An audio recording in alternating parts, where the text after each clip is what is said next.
Howdy everyone across cyberspace and Candle Power forums. Thank you for tuning in to this YouTube video review. This is a video review of the Romisen RC-C3 flashlight. And that's the small flashlight that you see me holding here.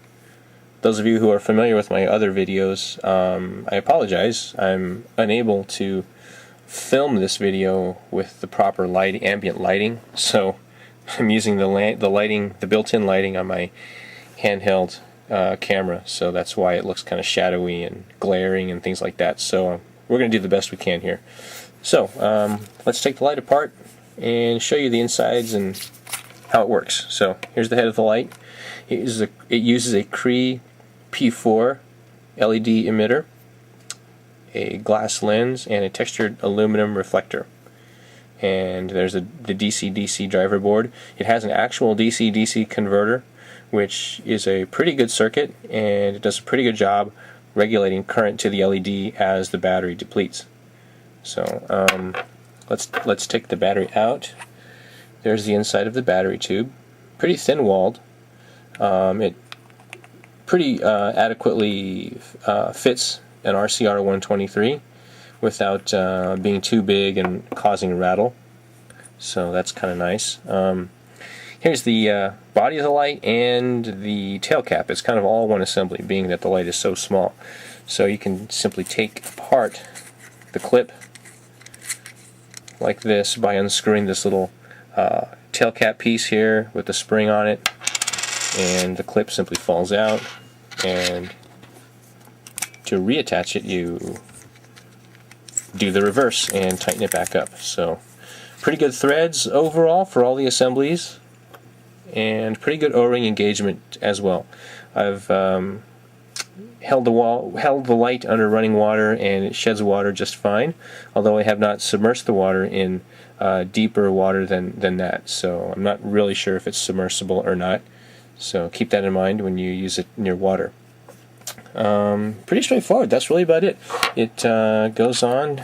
I mean, this is probably the most simple light that I have. I can't really say much more about it than what I've already said. So it tail stands really nicely, as you see there. Obviously, there's no anti-roll bezel, being that it's an EDC pocketable light. So you're going to want in fact, that's probably the main function of the shirt clip, is to prevent the body of the light from rolling all over the place. So a little bit about the operation of the light. It's a single mode, twist on, twist off. Very simple, very straightforward. It's opposite from a mini mag light in that you tighten the thread, and you completely tighten it in order to turn it on. So it doesn't really feel like you're taking the light apart or disassembling it when you turn the light on and when it's in operation. Obviously, you unscrew it to turn it off, and so it feels a little bit loose, under that type of scenario as well. But let's see. One of the neat hidden features about this light that I find is it has a momentary operation type of mode for it.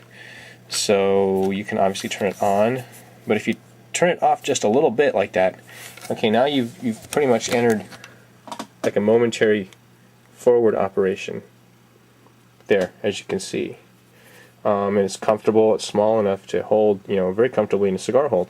I like using it like a cigar hold or knuckle hold or whatever you want to call it, like this, and I can simply put pressure on the body tube like that. And I mean, this is our hobby room, in case you're wondering. My computer room and my hobby room. This is my wife's Beanie Baby collection. So I mean, it's a really nice functional light as a result. There you go. Let me pull back a little bit, and you can see that. So I'm literally just holding it and putting pressure on the light and turning it on and off that way. So backing it out a little bit further, now you can engage a permanent lockout mode.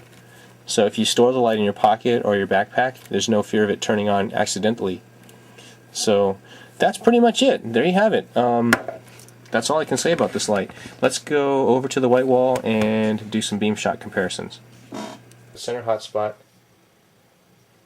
is from a 65 lumen Surefire 6P, about 5 feet from the wall, and Oopsie, there you go. There you go. Okay, and the light on the right is from the Romisen RC-C3. So you're seeing color differences there, of course, being the difference between incandescent and LED. But the thing to keep in mind is the luminous intensity. So, and also the side flood a little bit. Let's turn the Surefire light off for a moment. There we go. And you can get a feel for the amount of spill and the amount of flood out to the sides. So it's a very floody type of beam from this Romisen light compared to the Surefire, which is a pretty floody light as far as flashlights go, but still the Surefire doesn't have the flood of the Romisen RC-C3. So there you go. Let's move on to phase 2 of the beam shots and take it outside. Here's the Surefire again. It's again an incandescent flashlight, and that bush that you see there is about 25, maybe 30 feet away. And here's the Superfire WF501B with Deal Extreme 6090 module. And here is the Romisen RC-C3.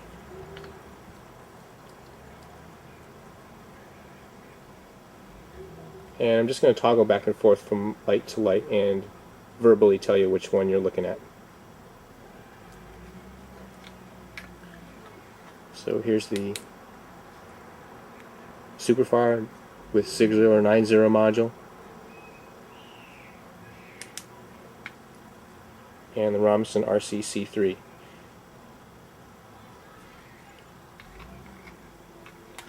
And the Surefire 6P. So I'm bringing the Surefire 6P along here just simply because it's 65 lumens rated by Surefire. So as a comparison, that's what you guys I think want to keep in mind, that both the LED flashlights you see here are more than 65 lumens and a considerably larger amount of side flood. So here's the Romisen RC-C3.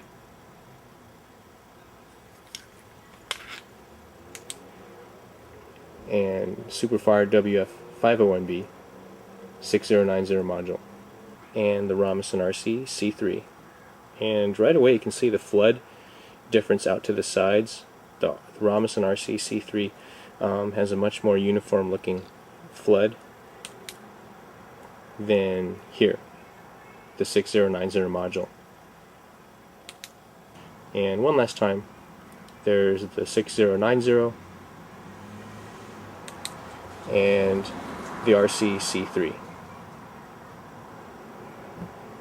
So thanks for taking the time. I hope you guys find these reviews useful.